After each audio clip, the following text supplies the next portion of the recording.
welcome to the people in the room, welcome to the people online, particularly those who are 7 hours ahead of us. I admire you. And we're going to introduce now Antonia or Ada Dialla, who's actually a very well-known historian in Greece. Well-known because she's probably the foremost historian of Russia in Greece, and more recently Russia in relation to Greece. So Ada began her career as an undergraduate student. She got a BA at Lomonosov University, MGU, Moscow State University, which is a path for many people coming from Greece. Once you left Greece, who cares where you go, right? And then she made her way back to Greece and got her PhD at the University of Athens, always a specialist of Russia. Most recently, for example, she's written about questions of Vasily Vereshchagin, the painter. She teaches at the Athens School of Fine Arts, which is the oldest university in Greece, isn't it? In the history department. So she does go toward the visual arts as well, but always with a historical mind. Now, in 2021, it was the 200th anniversary of the Greek Revolution, or what some people call the rebellion. And that rebellion was being marked by just about everybody. So a lot of people who were involved in one or another aspect of history that became a little more concentrated on that period of time, myself included. I'm a Russian historian, and I took the opportunity to start studying things Greek again. And in the case of Ada, she came out with a book which just came out last month, yeah? Yeah. And the book is on stories of long-term, medium-term, and short-term leading up to the Greek Revolution, very often in connection with Russia, and in which she uncovers some sort of unexpected aspects. For example, that a lot of the argument made by Russia for Greek independence during the rebellion, was human rights, a case for human rights and humanitarian intervention, about which she's also written elsewhere in an edited volume. Also, that the diplomatic activities in Vienna put the groundwork unintentionally for the Greek uprising, and that questions of the Atlantic slave trade were then sagged into an argument about the slavery of the people purportedly under the Ottoman Empire. So very unexpected aspects of what we took to be a pretty simple, straightforward uprising of the people against an empire and so on and so forth. And I think what best characterizes Ada's work is precisely that unexpected and indeterminate also. As she herself will tell you, things are complicated. There is not a straight line. There is not an easy way to describe anything. And very often the stories that she begins speaking about don't really have a closure. They don't really end in something. And I think Ada is happy with that. It's you can say, for example, that there's a connection between the Latin American revolutions of the same time and the Greek Revolution, but you can't make a causal connection, and yet it gets us to think about how something global is taking place, nevertheless. Today she's going to speak to us about an earlier period. This is what everyone would know as the Orlov expedition. The Orlov expedition was during that first great Russo-Turkish War, 1868 to 1874, which was cataclysmic to the Ottoman Empire. And of course, the space that would become Greek was heavily involved in this and was also affected. And normally, historians in Greece would look at this as the beginnings of the Greek movement for independence. She's among the people who points out that this is not the case. It may be reinterpreted that way much later, but at the time, the Christians, which is what they're actually called, the Christians of the Balkans, the Rum, in other words, were sent into crisis just about every other Ottoman state was sent into crisis, and they're part of the Ottoman system. And what she does in examining this period of time, culminating the Treaty of Kulchuk, which is a famous treaty which allowed Russia to intervene in the Ottoman Empire thereafter and further destabilize the Ottoman Empire, the people who were involved in this were looking at it with different optics.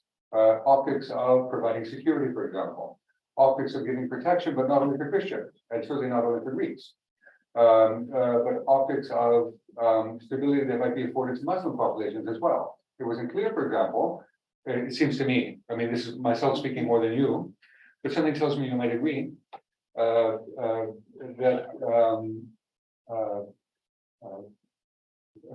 it was equally an offer of stability and security for Muslims in the Ottoman Empire and also as far south as Egypt.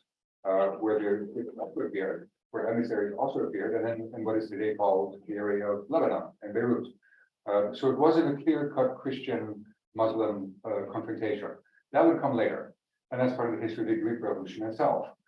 He also points out, I think, in this other work, that if you want to look for a real impetus, not simply geostrategy, which is not quite an explanation, although there's that too, but the trade was very much at the heart of it. The people who then become Greeks were known as sailors, and they provide services to the Russian Empire, as they had all along to the Ottoman Empire to function as sailors. And for the time being, at least, because there's not a clear sense of a Greek nation, that again would come later during the revolution, you serve the Ottomans, you serve the Russians, your empires. Choose your empire. I'll leave it at that, though, and I'll let Ada tell her in her own words what it's about. Thank you, Ada. Thank you, Yanni, for your nice introduction. Thank you all for being here. Thank you. I want to thank Jordan Center and you, Yanni, especially for your kind invitation. So, in October 2021, arrived at the Greek port of Piraeus a Russian sailing ship named Stoddard. This ship was a replica of Peter the Great's 18th century frigate with the same name. The replica officially plans from Piraeus to the Aegean Islands an international historical educational project named Flame of Chesme. The Russian Geographical Association, this is the ship, the Russian Geographical Association and the film production company Sky First organized it. UNESCO experts, historians, and art critics participated. This historical education effort aimed to reenact the famous naval battle of Chesme Bay in 1770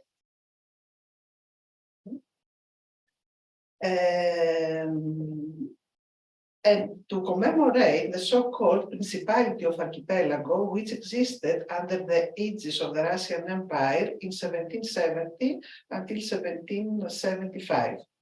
2021 was the year of the bicentenary of the Greek Revolution of 1821, which led to the establishment of the modern Greek state. Therefore, the Greek state organized the official celebrations.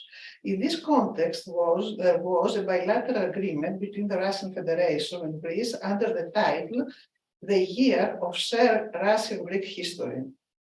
The project Flame of Chesme became part of the official festivities under the auspices of the President of Russia, Vladimir Putin, and the Prime Minister of Greece, Kyriakos Mitsotakis. This project aimed to underline the historical bonds between Greeks and Russians and Russia's permanent presence in the Mediterranean. However, today, when historians discuss the Mediterranean as a colonial sea in modern times, they usually relate this with the French presence in the region. Here, the name of Napoleon, with his expedition in Egypt, 1898, and the collapse of Venice, 1797, are considered as the starting point. The other major power in the region was Britain. Since the second part of the 19th century, the Mediterranean became virtually a British sea. Nevertheless, when Napoleon appeared in the scene in 1797, Russia was already a central actor in the region. Wars and uprisings brought Russia to the warm waters of the Mediterranean in an era of power politics and imperial and global ambitions. Worldwide trade antagonism and a yearning for political and cultural influence entangled the Russian Empire with many entities in the region. The Mediterranean politics of Russia were multi-level and had to deal with various Mediterranean entities: Venice, France, Spain, and Portugal, Britain, including the fate of their overseas colonial empires, the Ionian Islands, the Aegean Islands, Malta, Minorca, Lebanon, Egypt, and with the peoples living there: Greek-speaking, Slav-speaking, Albanian-speaking, Turkish-speaking, and Arab-speaking Orthodox and Muslim communities. My presentation is aims to trace first the origins of the Mediterranean politics of the Russian Empire and its consequence for both the locals and the Russian Empire, and second, to chart the vast network of various Mediterranean diasporas, expatriates, revolutionaries, politicians, and intellectuals who participated in Russian, Mediterranean, European, and even global transnational networks.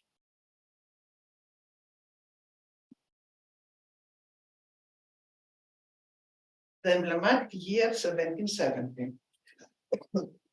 War is the father of fall and the king of all. He renders some gods, others men. He makes some slaves, others free, wrote Heraclitus, the ancient Greek philosopher of the 15th century before Christ. The Russo-Ottoman War of 1768-1774 brought Russian naval forces to the Mediterranean. The year 1770 was emblematic for both the Russian multi-ethnic empire and Greek Orthodox communities of the Ottoman Empire. This date in national Greek historiography is associated with the abortive uprising in the Morea, Peloponnese, against the Ottomans. The very same date in Russian imperial historiography is associated with an epic venture of the Russian fleet and by the same token with the height of Russian dynamism in the 18th century. 6 years after the end of the 7 Year War and 20 years prior to the outburst of the French Revolution, in July 1769, while on Kronstadt, Catherine II hailed the Russian fleet in what was to be its first operation outside the Baltic Sea, when it embarked in a major naval and military mission. The fleet had to sail in all swiftness from the Baltic to the warm waters of the Eastern Mediterranean to the Morea and the Aegean archipelago. The aim was to attack the Ottoman fleet of the declining but still potent Ottoman Empire, with which Russia has been at war for about a year. Then the British historian M.S. Anderson has characterized this exploit as one of the most spectacular of the 18th century that had amazed the whole of Europe. The military expedition achieved its aim, which was to defeat the Ottomans. 1 year after the start of this dangerous, uncertain, but finally successful voyage, in July 1770, the Russian Navy claimed an overwhelming victory over the numerically superior and more experienced Ottoman fleet at the naval battle of Chesme. The result of this victory was more than a war distraction that was crowned with military success. In the course of this first voyage of the Russian fleet in the Aegean, many Orthodox Christian subjects of the Ottoman Empire from 14 Aegean islands declared their faith to Russia and requested to be placed under the protection of Catherine II. As a result, the years 1770 to 1775 witnessed the creation of a short-lived political entity known as the Principality of Archipelago under the aegis of Russia. Of course, such a situation was neither new nor outlandish for the highlighters of the time. They were familiar with alternating various sovereigns, Latins, Ottomans, Venetians, pirates, and other Russians. Moreover, piracy and other historical reasons often pushed them to change sovereigns. The ambitious plan for creating a Greek principality, implemented by the chief of the campaign, Admiral Spiridov,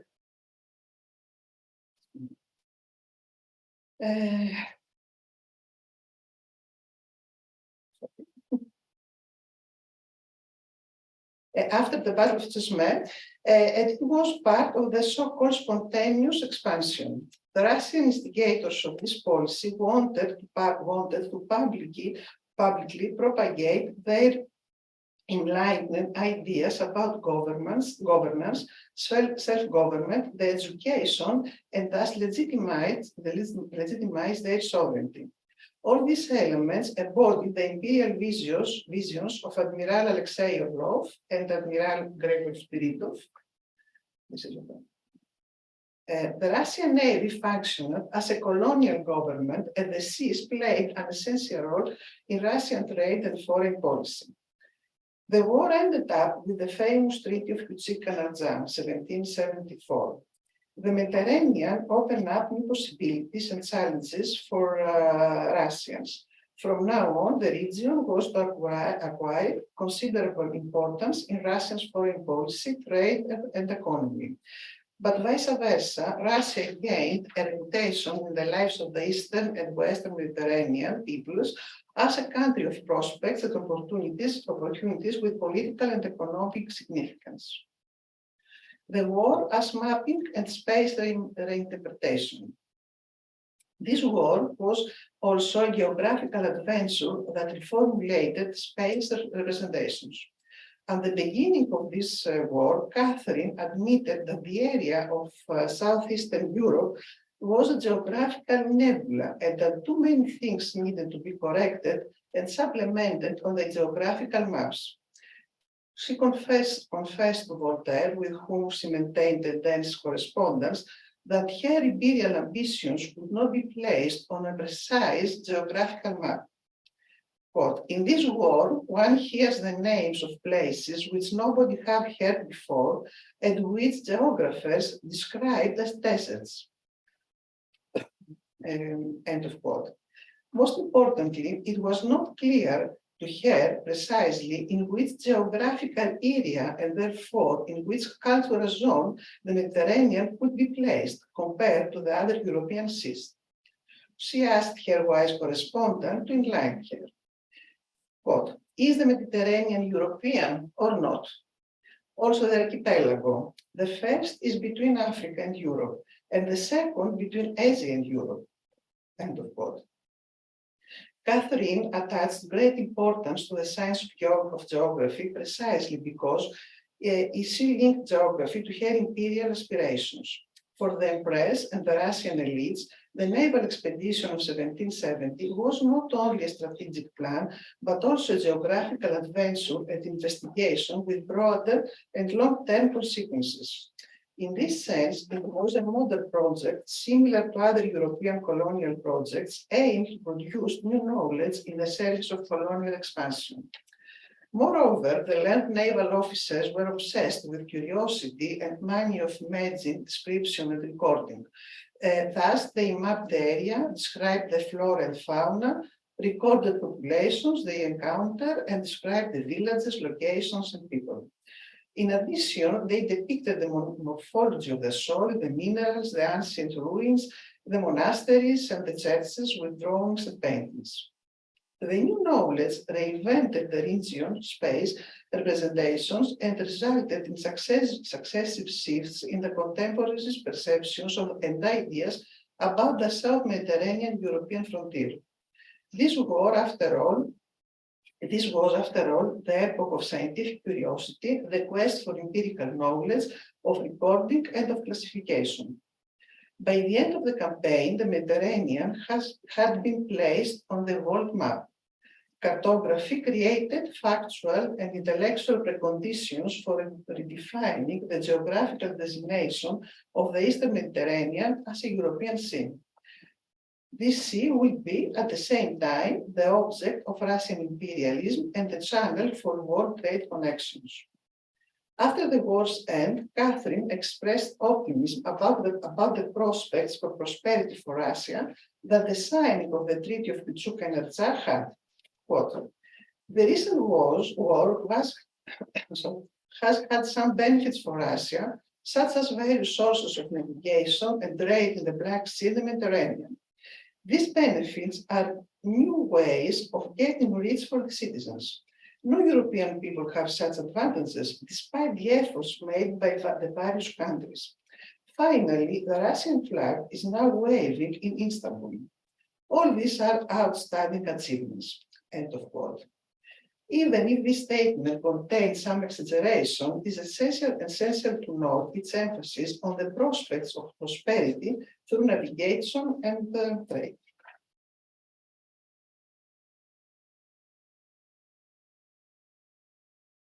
Russo-Ottoman War as a war of culture versus barbarism. The East Mediterranean expedition did not only alter geographical perceptions and consequently economic perspectives, it also altered cultural attitudes. After all, spatial categories are not physical and clear-cut. New forms of knowledge correspond with various kinds of experience and with the expectations of the historical subjects, and come invest the spaces with new concepts. The Mediterranean came to be seen as a European sea, even though to the east, in Asia, and to the south, in Africa, the Ottoman Empire was in place. In the course of the war, one can see the gradual formation of some of the prerequisites of the orientalization in the Edward Said sense of the defeat Ottoman Empire as regards two themes in particular: Ottoman decay and the Greek antiquity. Both issues were associated with the constant formulation and reformulation of the idea of Europeanism. The Ottoman defeat was presented as a sign of stagnation and lack of progress on the part of the Ottomans. At that time, military capability and prowess were linked with state effectiveness, which considered part and parcel of progress and civilization.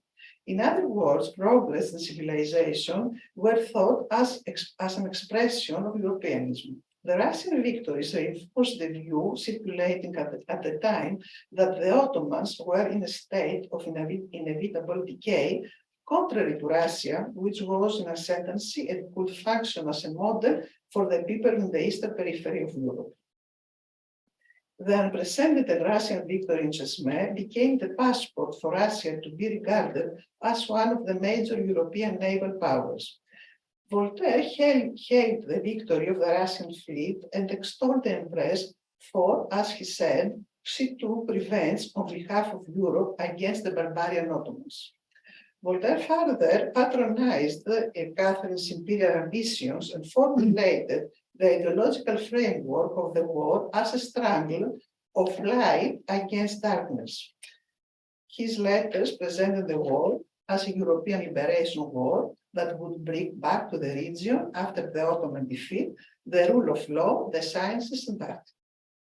Catherine, for her part, had made abundantly clear that Russia was a European country, and its system of government was a monarchy and not a form of despotism or tyranny, for it was based on law and not on arbitrary rule of the monarch. This was corroborated by the Russian elites, which presented themselves as protagonists aiming at the cultural hegemony of backward regions within the empire or on its vicinity, clearly implying and legitimating expansionism. The second issue was the interpretation of Greek antiquity on the part of the literati of the Enlightenment and on the part of the educated Russian officers who fought in the Aegean theater of the war.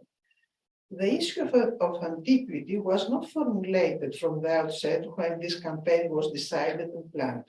At that time, Russian knowledge of the region came mainly from the work of the Russian and Ukrainian pilgrim Vasily Barsky, who had traveled to Athos and the Mediterranean earlier. His work was published in 1770, the very year of the expedition. Barsky's ideas contained elements of medieval ideology and representations, which were summed up in the division of the world into Christian and Muslim.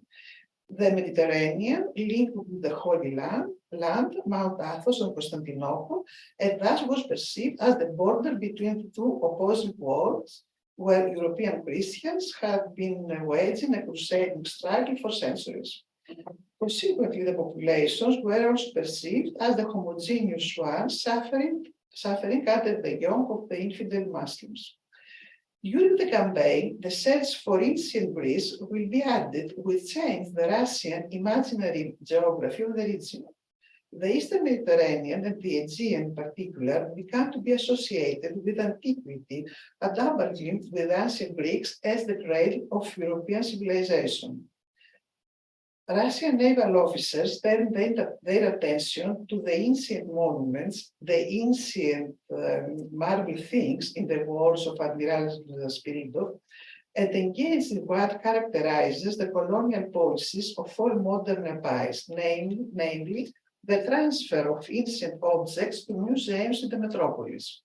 In this case, antiquities from the Aegean were transferred to St. Petersburg to enrich the collections of the Hermitage Museum, which Catherine had just founded as a museum of European art, with early acquisitions of works by Rembrandt, Rubens, Titian, Van Dyck, and others.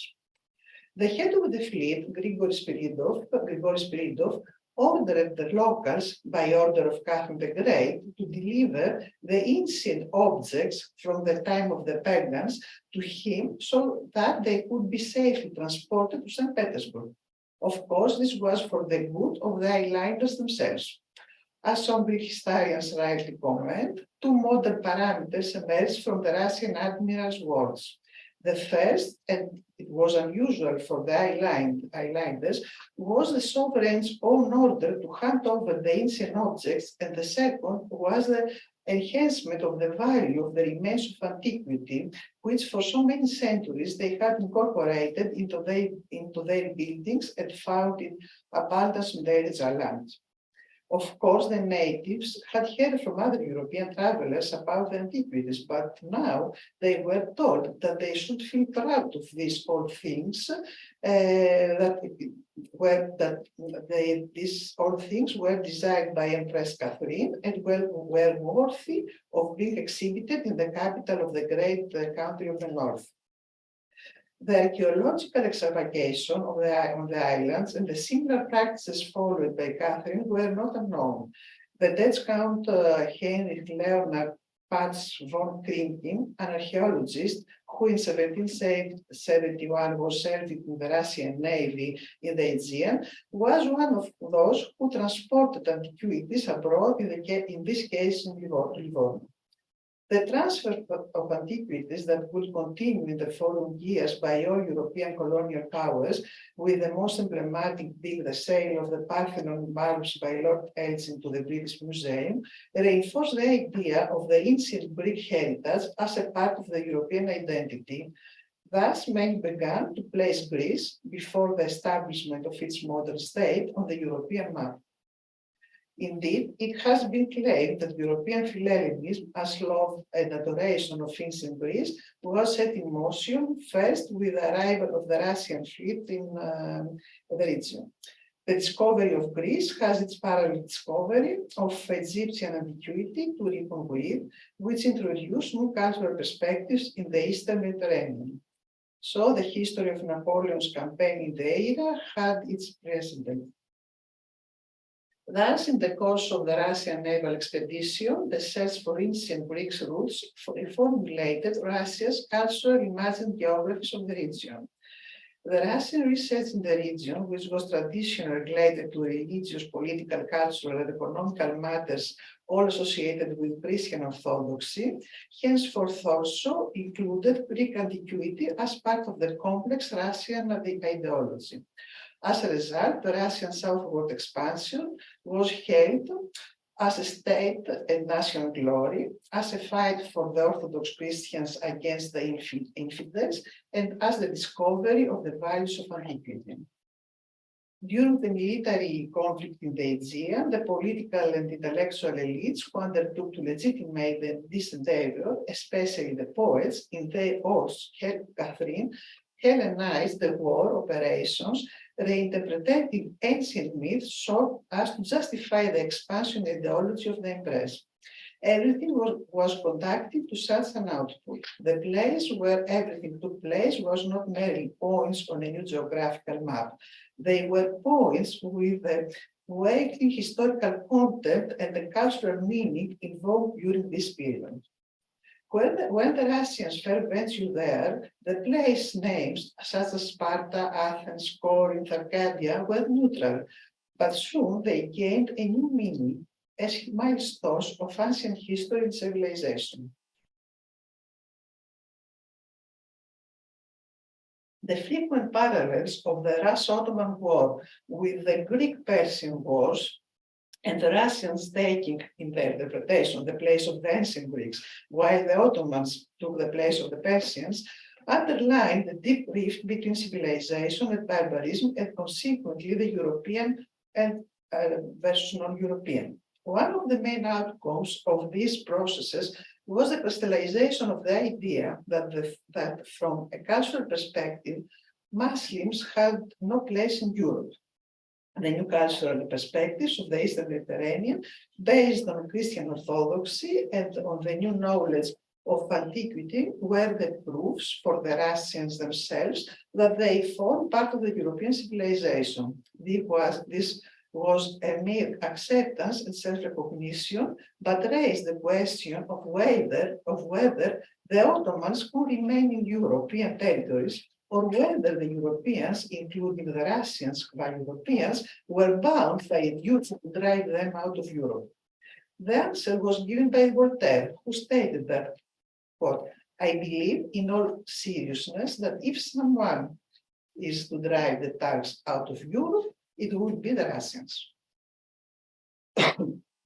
The new cultural perceptions of the Mediterranean will be amply portrayed 1 year after the conclusion of the peace treaty with the Sublime Porte by the Metropolitan of Moscow, Plato. Quote, "Suddenly, the brave Russian army covered not only Wallachia, Moldavia, and Bessarabia, and the territories of Bulgaria, Kherson, and Cuban, but also Colchis, today Georgia, and Peloponnese, and Montenegro, and the coast of the archipelago. If I may so, Syria and Egypt. The Russian army, brought with it fear and love. Fear for its opponents, humanism to the defeated.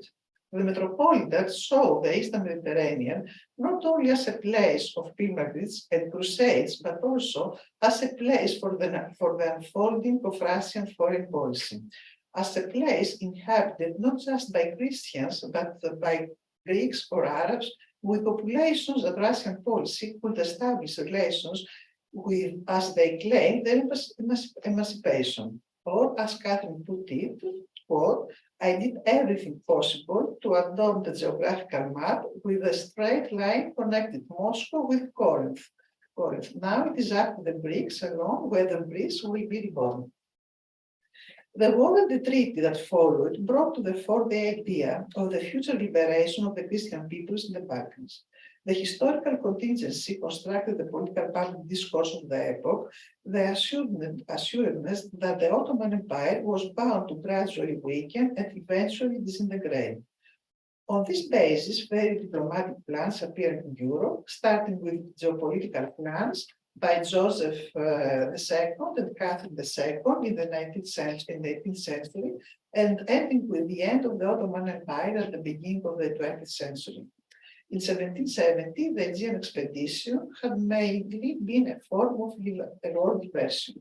Yet, a decade later, this was to lead to military and scientific rational plans, which brought to the fore the famous Greek plan as central to the expansionist ambition of the Empress. The future emancipation of the Greeks became an important dimension of the southern policy of the Russian Empire, though it was not the only one. Building empires, transnational networks from the Mediterranean to the north to the Russia. The Morea uprising ended ignominiously for the Greek-speaking populations. The Aegean Principality did not survive after the end of the war. However, the Treaty of Pichou-Kanarza provided new opportunities to the local populations, especially the Orthodox Christian communities, to take advantage of the imperial Russian policy towards the south of the empire, rendering them quasi-partners of the constructions of the multi-peripheral and intercontinental Russian Empire in the period from the end of the 18th century until the first decades of the 19th century. Article 17 of the treaty provided the legal basis for the inhabitants of the archipelago to immigrate to Russia. The process took about a year to materialize, and a few thousand people exercised this right even much later after the deadline.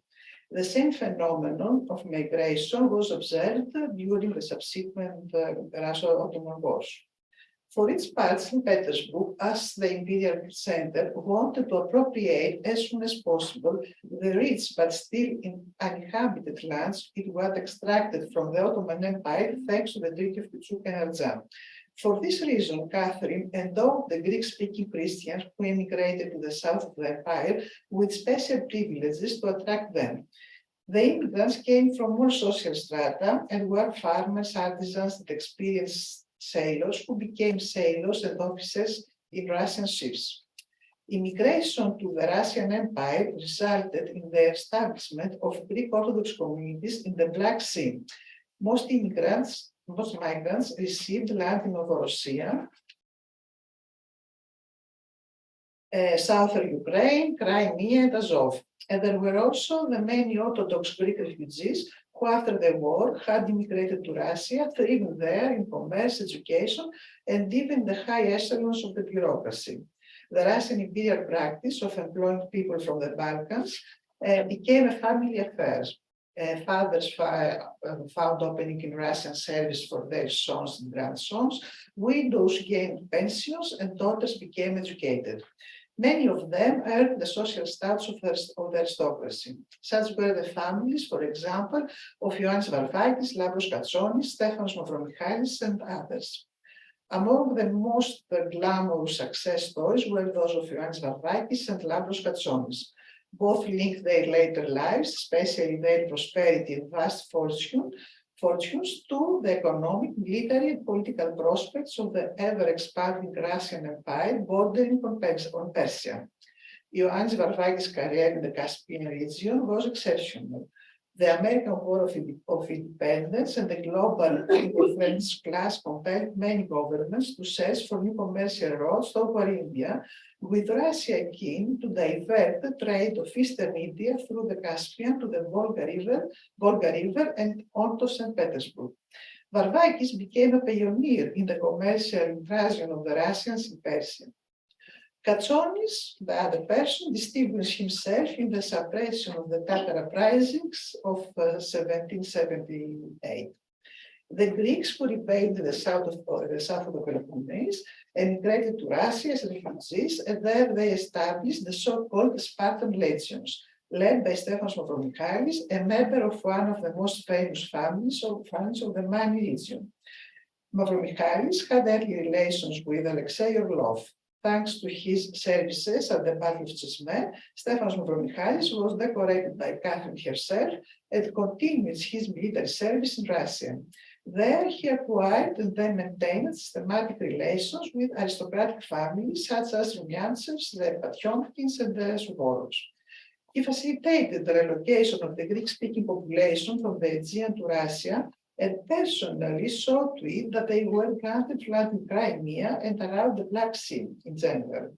Finally, he was the first commander of the Greek battalion of Balaklava that acted in Crimea against the Tatars and Ottomans. Many of the Mediterranean Christians who joined the Russian Navy during its first Aegean campaign played an important role in the Russian conquest of Crimea.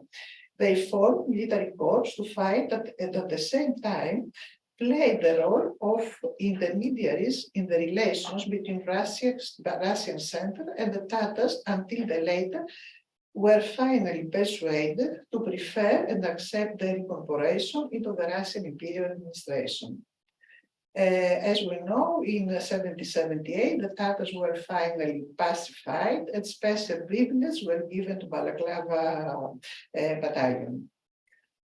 For the Balkan peoples, imperial colonial Russia became a place of opportunities, just government, law and order, and the demonstration of European superiority. Russia was imagined as a world of opportunities not only for Orthodox Balkan Christians, but also for other peoples of the Mediterranean region. The Russo-Ottoman War, which brought Russia to the waters of the Mediterranean, provided the occasion for many gifted people to join the Russian ranks or immigrate to Russia. For instance, the Spanish aristocrat Iosif Mikhailovich Deribas, who had met at Livorno Alexei Orlov, the head of the Russian expeditionary force, decided to join the Russian service and participate in the Battle of Chesme. He later participated, as did Lavros Katsonis and other Balkan heroes of the Chesma battle, in the conquest of the Crimea, and later he became the founder of the port of Odessa and of the city with the same name. Deriba summoned Vittorio Matteo Poggio, Victor Yakovlevich Poggio, who was from Piedmont and had taken part in the next Russo-Ottoman War, to settle in Odessa. Poggio settled in Odessa, which was already inhabited by a considerable number of Italians, became a judge, and was one of the contributors of the first theatre of the city and of its first hospital, becoming an honorary citizen. For Russia, the opening of the so-called southern wing of the empire included the opening of a wide network of diplomatic and consular relations in the whole of the Mediterranean. Finding the right people to act as consuls for Asia and the Mediterranean needed diplomatic agility so as to convince the other great powers to give their consents for several of their consuls to also act as consular agents of Russia. Contrary to today's views, in the 18th century, it was common practice for people to hold a double or triple nationality in various countries, including the Ottoman Empire, and to act as agents of one or two European states. A characteristic such case was Theodoros Lexianos from Minorca, a distinguished member of the Greek community of that island, who held British nationality, who, despite the initial British refusal, was able to also become the consular agent for Russia as a result of his personal relationship with Prince Orlov. Alexianos' family and network played an important role in the Russian expedition in the Aegean, especially in the conflicts between in the context between Russians and Arabs, and in the battles that took place in Beirut. So Catherine, at that time, set in motion a new type of diplomacy, which proved to be particularly effective in the circumstances during the subsequent years of uprisings in the Mediterranean, including the Revolution. The aim was to create a wide network of agents who would develop links with the locals and spread throughout the Mediterranean. The explicit duty of the agents was to encourage local popular uprisings against the Ottoman Empire. The concepts of faith homeland were a language in which Russian emissaries communicated from Portugal to Malta, the Peloponnese to Montenegro, to undermine the existing sovereignties in the Mediterranean. From 1770 and until the first decades of the 19th century, several gifted young aristocrats, such as Marcos Bulgaris, Spirides Tounis, Atzeromus Toxidi, or Ioannis Vlassopoulos, took part in Russian diplomacy in the region in key positions. Russia placed in crucial position locals who spoke the languages, knew the local customs, and could act as mobile records. Thus, a vast network of consular services comprised of officials chosen from the locals, whether Greek-speaking, Slavic-speaking, or other, supported Russia's multi-level diplomatic activity in the East.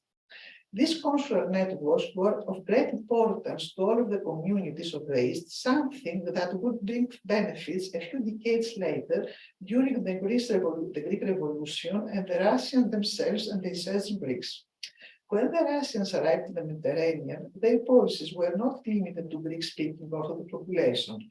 Instead, they had the initiative to form political networks with Arabs, primarily through the Greek speakers in their service.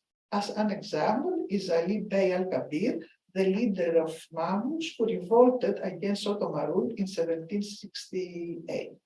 Ali Bey met with Alexei Orlov with the mediation of Greek Panos Moussis, and after that, a Russian naval expedition on the shores of Beirut followed the meeting. Therefore, the Russian Navy was involved with the Ottomans not on the northern, on their northern and southern borders, and also with Arab regions in the Eastern Mediterranean. The strategy was the same as in Morea, to incite the local powerful nobles of Egypt and Syria against the Ottoman Empire. Orlov entered into relations with Muslim Arabs who opposed the Sublime Porte, providing that he could address the locals effectively as a major European power and not only as a major Orthodox power. By the way of conclusion, the most important consequence of this expedition was that it linked for the first time two parts of the world previously unconnected. Now an international waterway connected the Baltic Sea with the Mediterranean Sea. The Baltic and the Mediterranean became a topos of new developments with new dynamic links associated with trade, habitation, colonialism, empire building, piracy, the slave trade, and with the coming of new ideas, practices, and the movement of people. The naval expedition achieved its aims. As I have already mentioned, the war ended up with the famous Treaty of Kitsukanardja, which meant the radical change in the balance of power between Ottoman and Russian empires with the balance of favor of Russia. This war was more than that. It affected the whole region of Eastern Europe and created new geopolitical realities which determined the destiny of the region until almost the eve of the First World War. The Treaty of Kitsukanardja secured the Russian Empire's control of the Black Sea. The new situation boosted the empire's trade, which soon became a significant export power in cereals, favoring at the same time the Greek navy and business. In a sense, the 1770 naval adventure modernized Russia itself. Catherine's policy aimed to consolidate the image of her empire as a place of opportunity, good governance, and the fulfillment of European superiority, a country full of potential with just rule and European supremacy over the Ottoman Empire. Interestingly, some Ottoman reformers turned their rise to the Russian Empire as a successful and helpful example of modernization for their country. The campaign also transformed the locals in the Mediterranean. It was an apprenticeship in what we could call modernity through the modern and in-line projects of administration and social organization. This experience changed the perception of the inhabitants as to where they belong and how they can imagine their political future. Greek-speaking Christians began to be inspired by the idea of their political emancipation. Various political visions began to take shape at the time when the concepts of Greece and Greece were still amorphous and without national horizons. Many Balkan elites invited the Russian Empire to grant them political patronage. After all, Voltaire assumed that Europeanized Russia would play the role of one who would civilize the East by overthrowing the Ottoman Empire. The modern Russian realities that open up in the future functioned for the locals as a basis to perceive the Russian Empire as a place of hope, cultivating the secular vision of the so-called Russian expectation. The modern Russian Empire offered many opportunities as it expanded, conquered, and colonized regions such as the Caucasus, Central Asia, and North America. At the same time, it was in a state of self-colonization. The mass settlement of thousands of Greeks in New Russia created a wealthy commercial elite of Christian Ottoman subjects and educated generation of Greek in the Russian states, military, and religious institutions. Many of them participated in the uprisings of 1820s. It was by no means a coincidence that in the southern part of Russia, in the new multicultural, multi-ethnic city of Odessa,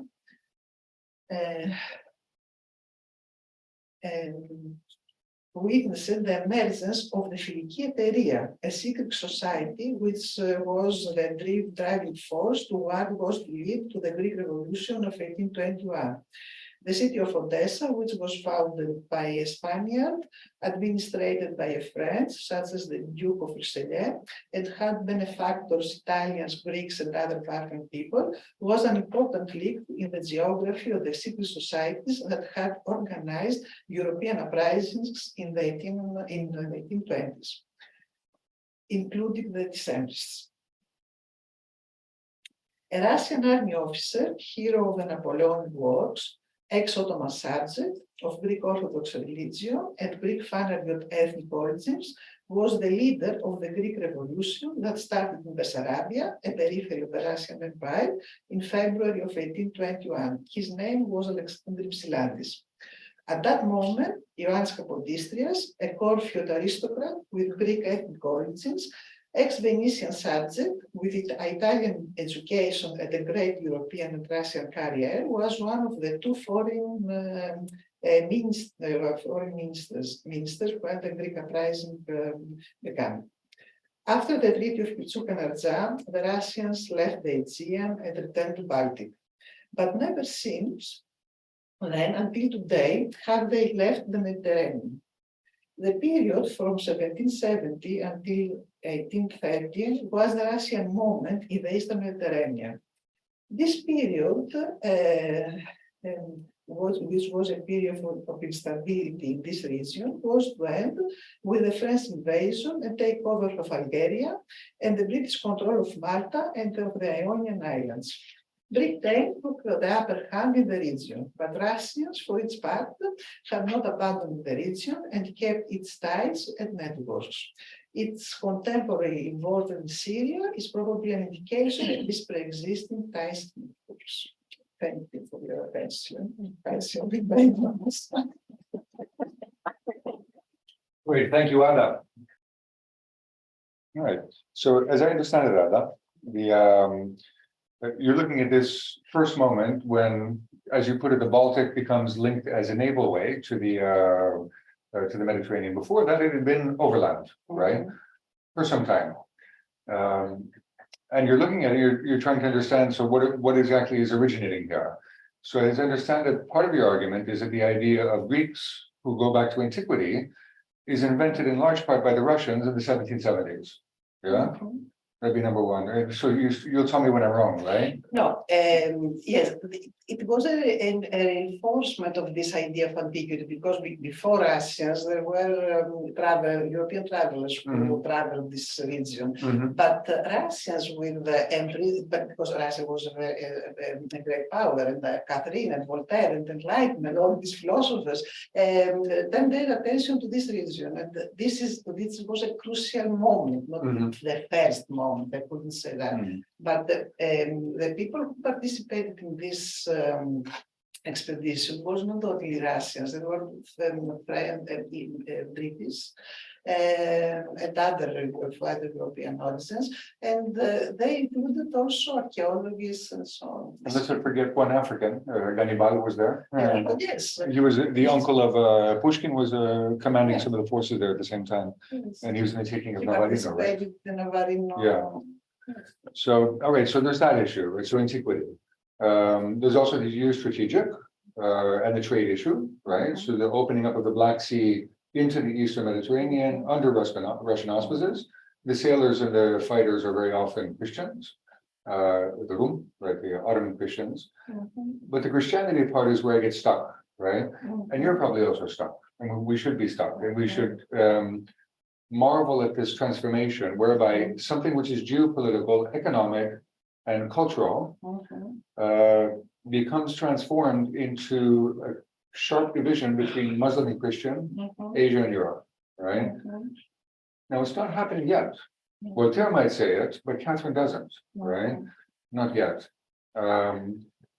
So how does this happen, this transformation happen? By the time we get to Vienna, it's quite clear. By the time we get to the Greek Revolution, it's very clear. Now, and certainly by 1821, it is, Christians versus Muslims, which they then translate into Greeks and Turks, right? Even though the Greeks are Vlachs and the Albanians and the Turks are actually Albanians and all sorts of mixes, right? And somehow, though, this neat separation comes into being to reimagine what the conflicts have been all along. Is there been some historical world civilizational conflict between Christianity and Islam, civilization, barbarism, Europe and Asia, right? And this is where I'm a little, not with your work, I mean, in my work too, I'm stuck. How does this happen, right? Yes, the first point is that for the Russians, as for the Greeks also, Christianity is their real life, the life that they live, okay? And they can understand all these religious matters and so on, because it's their life experience, okay?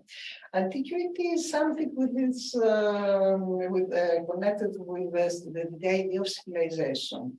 And this is a very complex way of national Greek and racial identities. I think that we can compare these two national identities on this ground.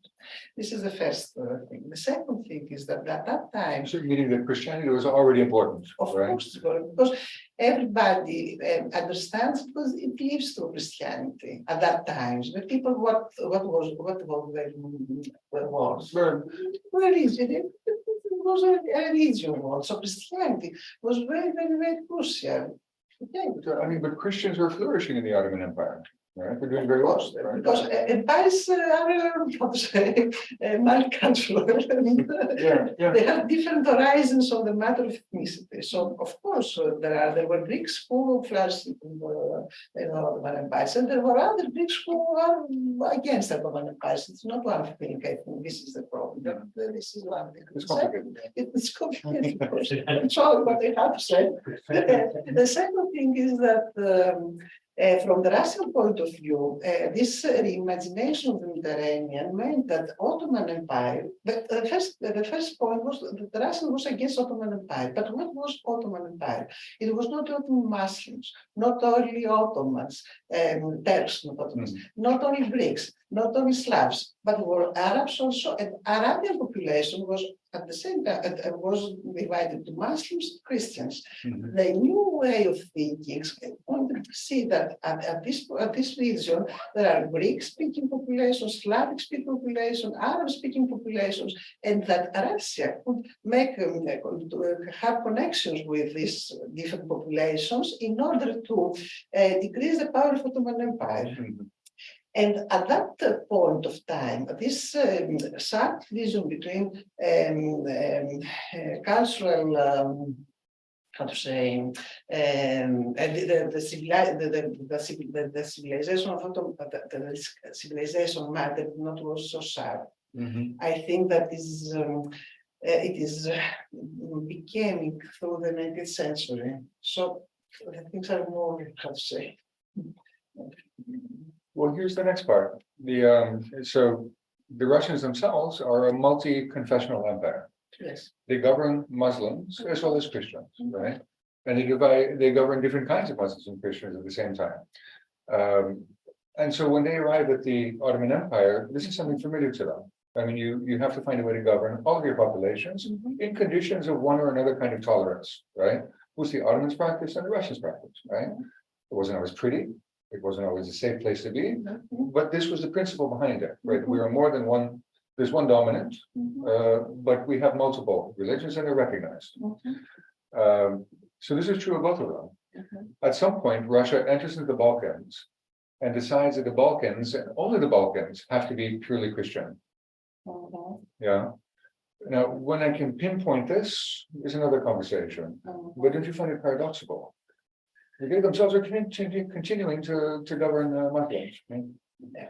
As I can understand, when you have to deal with foreign policy and the ways that somebody wants to legitimize its policy, use everything. I mean that as I understand all this situation, every state has a pool of different ideas and things and so on. But when something is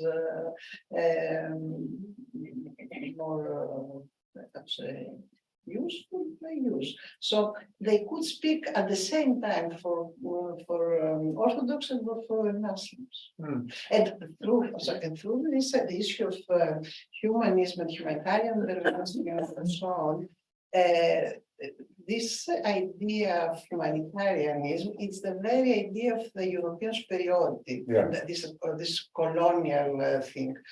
And when the Russians say that they follow humanitarian ideas, They mean that they are against, they mean that they protect not only Christians but also Muslims. This is the idea. So, okay, this sad difference between Muslims populations and Christian populations somehow are not so sacred. At that point of time, when the Russians arrived at Peloponnese, they thought that the locals were barbarians, Greek and Turkish, Christians, Muslims.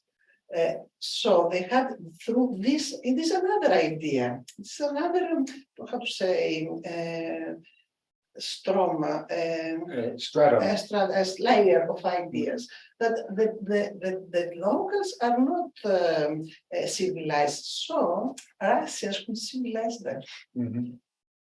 Maybe it is a similar conflict, but it's not. This is a colonial policy. It has conflict ideas and. But to me, it's still, I mean, I'm almost repeating myself, but in 1826, the British and the Russians, led by the Russians, agree that they're going to create some sort of autonomous space called Greece, something. Yes. This is in the middle of the Greek Revolution, the Revolutionary War. And they agree, the British and the Russians, that this space can only be successful and viable and stable if the Muslims leave. Yes, right? Of course, because after so many years of fighting, and this war was a blood war, how could they live together? But at the beginning, they could see that in the future Greek state would altogether operate. But after 4 years of blood war, it was difficult. So you see that. Yes, of course. Right. There is a question on Zoom. Right. Thank you. My name is Natasha Karagiorgis, and as you might probably guess from my last name, I have relationships to the Greeks, but I'm not Greek myself, but I am Ionian Greek, and we just received the grant from Wesleyan University with my colleagues to create a site about the Azov Greeks in English, because so far it doesn't exist. And the Azov Greeks, as you probably know, are those who come from Ukraine, from the area around Mariupol and Crimea. I should say that I'm not an expert on the history, but I'm very interested in this question, and I'm also close to the community of the Azov Greeks, who are now probably the ethnical minority whose culture is under the complete threat of distinction. And from what I talk about with the historians, and they come from the Ukrainian point of view, and not so much Greek or Russian point of view, I was wondering what you think about the relocation of the Greeks in Crimea to the territory of Mariupol by Catherine the Great, because it seems that in the Russian history, it was often represented as Catherine's attempt to calm down this religious conflict. But now I've read about the histories coming from Ukrainian Greeks, that it was just something like another deportation for her, and actually in reality, because of the long history, they cohabitated quite peacefully. For example, there were a lot of families when the Greeks and Tatars would be married, and one of the children would be a Muslim and the other children would be Orthodox. So what do you think were the reasons behind moving like a big quantity of those Crimean Greeks to Mariupol, which eventually became the big Greek Ukrainian city, which is now unfortunately almost I'm not so sure that I know all this story in details. I studied it. Okay. So what's so funny? So actually, thank you very much for the question, and it is a very special case. So it was a deportation because during the Russo-Ottoman Wars of the last part of the 18th century, they were Christians, but they're Ottomans. And as the Russians were trying to conquer Crimea, they thought that the Greeks of Crimea, who were basically Rum and Turkish-speaking, and Turkey, they used the Turkish alphabet, the Ottoman alphabet, or script. they thought they were a danger to the Russian plan, so they deported them. And they gave them this place that they called Mariupol. And in return, they had to raise sheep and grapes and things like that. Now, the other Greek speakers of the region were also new arrivals, coming basically from the Balkans and the archipelago, the Aegean. And they arrived and they couldn't communicate with them, and they considered them to be inferior. They're supposed to be Orthodox, they're supposed to be Greeks, but in fact, what they are is about Tatars, right? Which is in fact, in many ways, what they actually are. And then over time, in the Soviet Union, they were given a particular status. And so when you would speak to other Pontic Greeks, meaning the Greeks of Russia, they didn't identify with the Mariupol Greeks. They're considered to be like a separate subcategory. And when one of them became mayor of Moscow, Popov, if you remember, in the 1990s, he was a Mariupol Greek, and everyone thought he was corrupt simply because he was a Mariupol Greek. Anyway, so that's what Thank you again. yeah. Thank you. But this is very interesting what you're talking about, and if you ever want any consultation, help, collaboration, you let us know. I'm sure others are interested. I'm certainly interested. You can Yeah. get in touch with us. Thank you so much. I would love to email you later, if that's okay. We need to unmute Dr. Molos. Hi, I'm Bill Molos. I'm the director of the Greek Canadian Archives at York University in Toronto, but my dissertation is on the Orlov Revolt. So I found this absolutely fascinating. Thank you, Ada, for this wonderful talk and this wonderful book. I really think that you're doing a wonderful job of pushing the historiography to recenter the periphery in thinking through these transformations and what you call the topos of new development. My question has to do with some of these meso-level actors, specifically in the 1770s. You mentioned Maroutzis, and again, some of the work that he does in procuring works for the Hermitage, Alexianos and his brother, and the various other Alexianos who connect these worlds across the Mediterranean.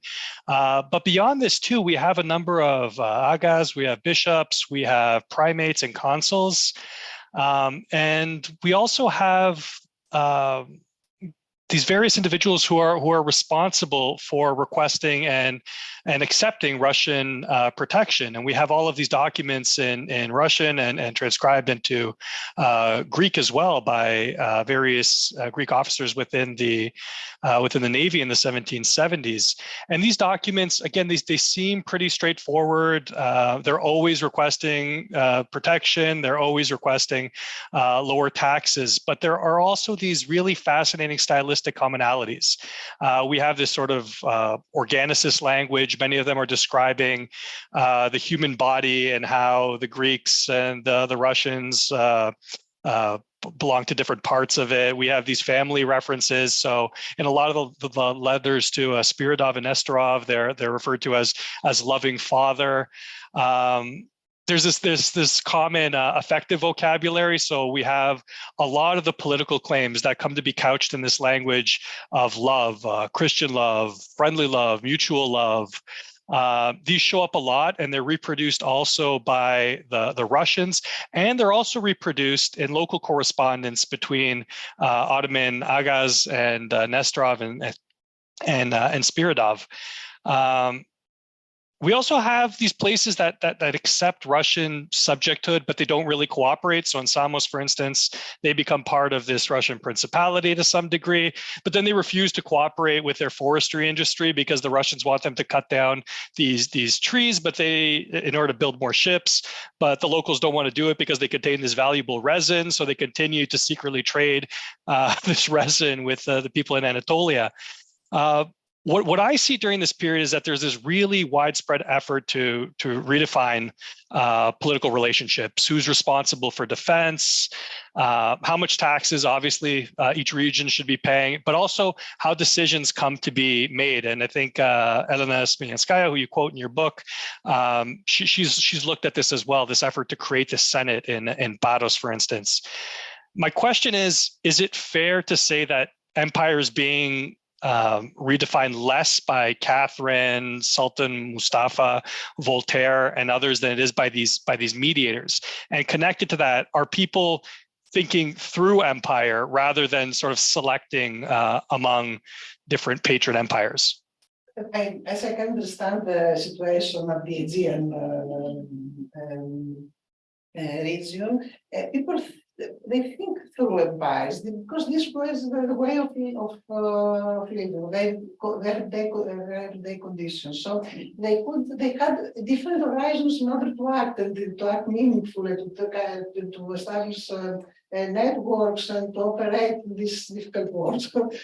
So I think that they could take from the Russians what they could give to them, but at the same time they could turn to the Ottomans or to the British or to the French and so on. In my opinion, it was a very usual situation in these places, and it is the imperial situation.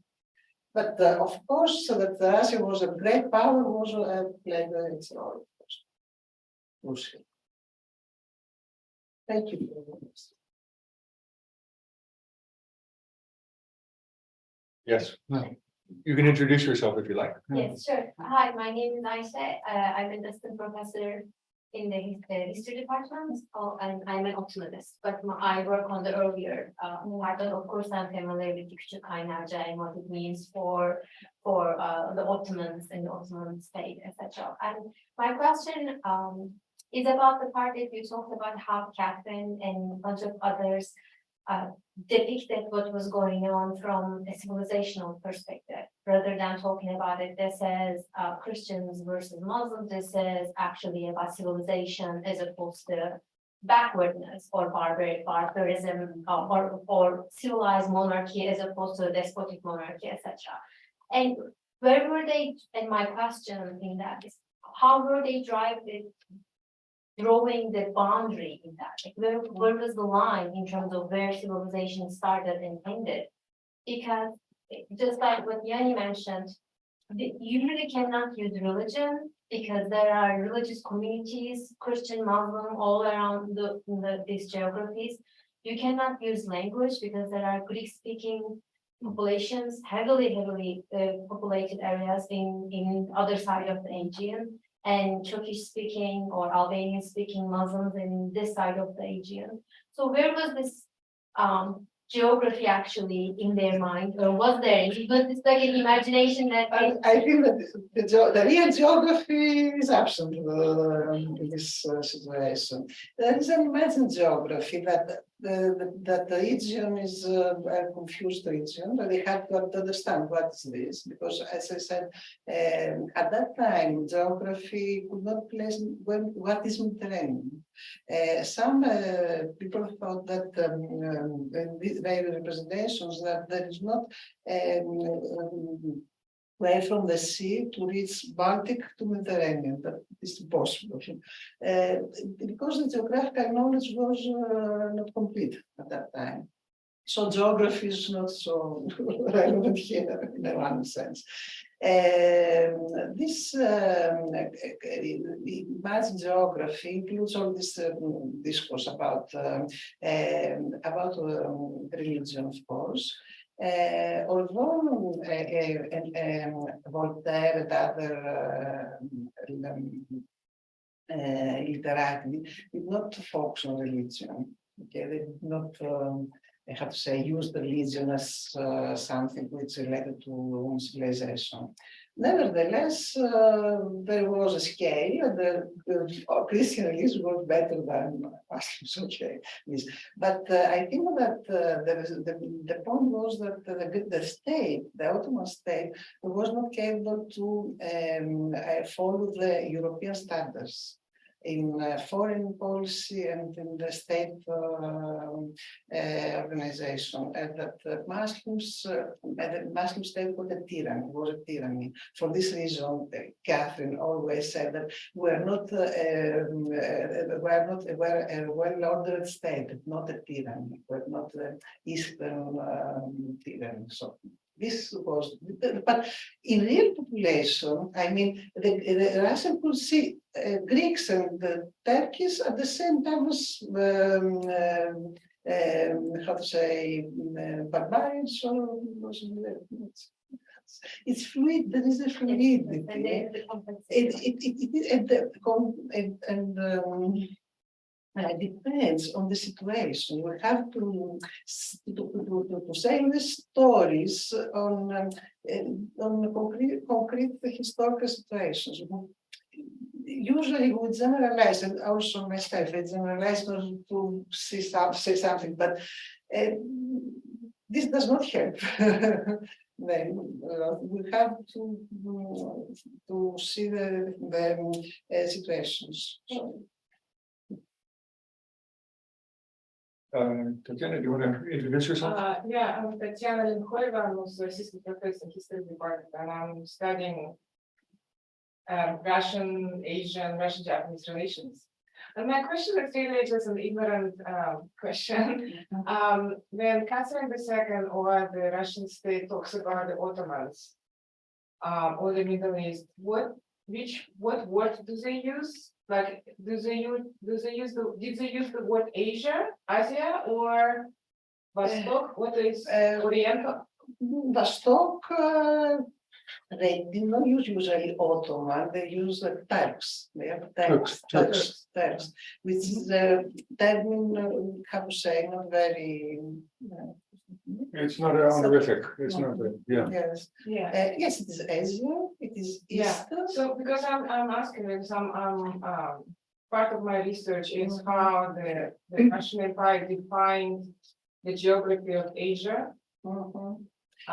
And so where this Asia, like Asia, of course, it's in the Western tradition, right? It's similar to, I know, despotic rule, right? So Asia is, barbarian or backward. So for me, it was either Europe and Asia, and then Asia, the Ottoman belongs to that category. And so I'm just trying to imagine where the Middle East fits in that geographic category. Yes, this is very sleeping terms. And Near East, Middle East was designated for this, for what we could say today, Western Asia. For the Russians, also this region, which the Middle East and the Near East and the Ottoman Empire, let's say that, was the place of the four patriarchates of Christianity. This Alexandria Patriarchate, Antioch,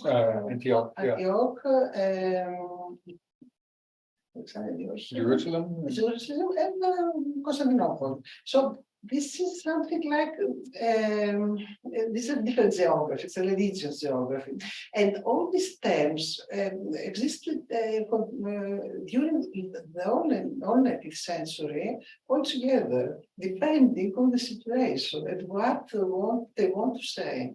So this part of Asia is East, but as I can understand, is a different East from the Japanese East, from Chinese East, or from Central Asian. So I think, as I parallel, they could describe differently all these regions. For them, Asia is not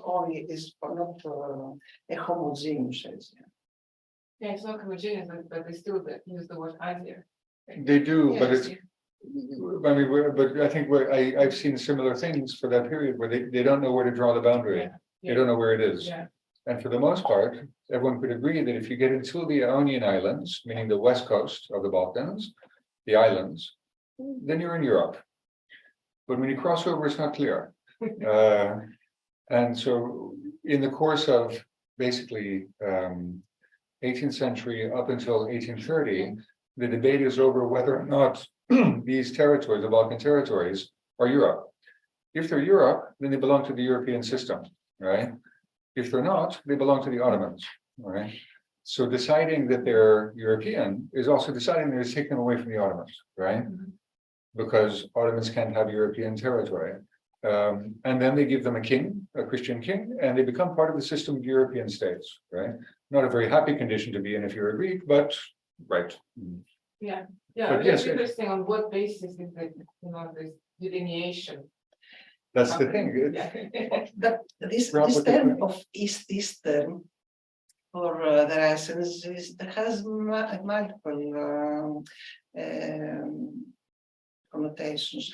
Let's say, when they speak for Eastern Christianity, they do not apply them something Asian or barbarity or on the contrary, Eastern Christianity is the very essence of Europeanism. So these terms, Easter is, we have to contextualize in order to understand where the nation is. And it depends on who speaks about what speaks at good purpose. And very often they're just before the Europeans would come, and you're confused. They said, well, we want to make alliances with Christians, right? But the Christians are fighting for Ali Pasha, right? Or they're fighting for the ports, or they're fighting for themselves. They're mercenaries, and they themselves don't know what to call the place. It's not clear. But something similar would be happening all across Eurasia, right? There's a population to define the territory. There's the right. Yeah. Or is it territory to define the population? It's one way to look at it. Sven, introduce yourself.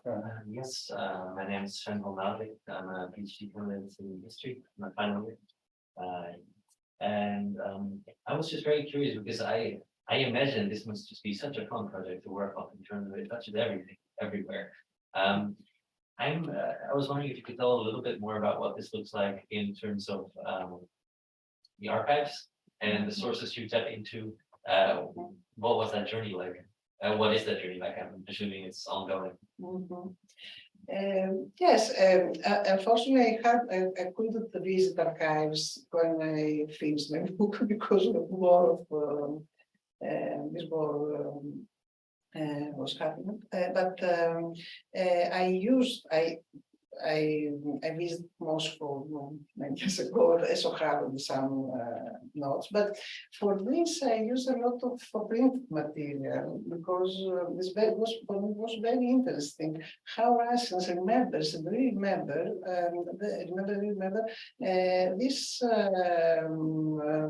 first navigation from Baltic to Mediterranean. And I read a lot of materials that the neighbors left, the journal of these neighbors was very interesting because these journals, their recordings is combining with words and images. So it is very fascinating. Material. And also I studied the Greek archives and in order to understand how Greeks perceived this first Russian naval expedition in their place.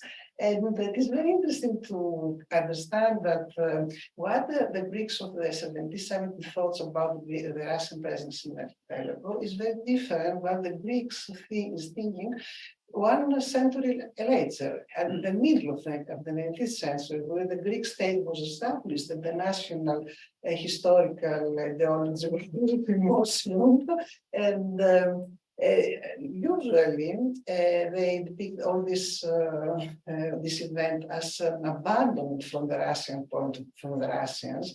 For this, the Greeks hate Russians because Russians betrayed their cause. And it is very fascinating how these things were interpreted after the establishment of the Greek state. And the finding is that the Greeks documented their attitude over the Russians. They based this on a journal of these naval admirals, Greg. I don't remember his first name, but his Greg. He was a British. He was British. He's not a Russian. Yeah. And this Admiral Greg was of very bad idea about locals. And so this is the proof that the Russians hated Greeks. He was British. The problem is there's no Greek state, right, to collect archives, right? So what Ada did is the logical thing. She went to Russia. They did have archives, right? And you'll find the Greeks there. Yeah, is that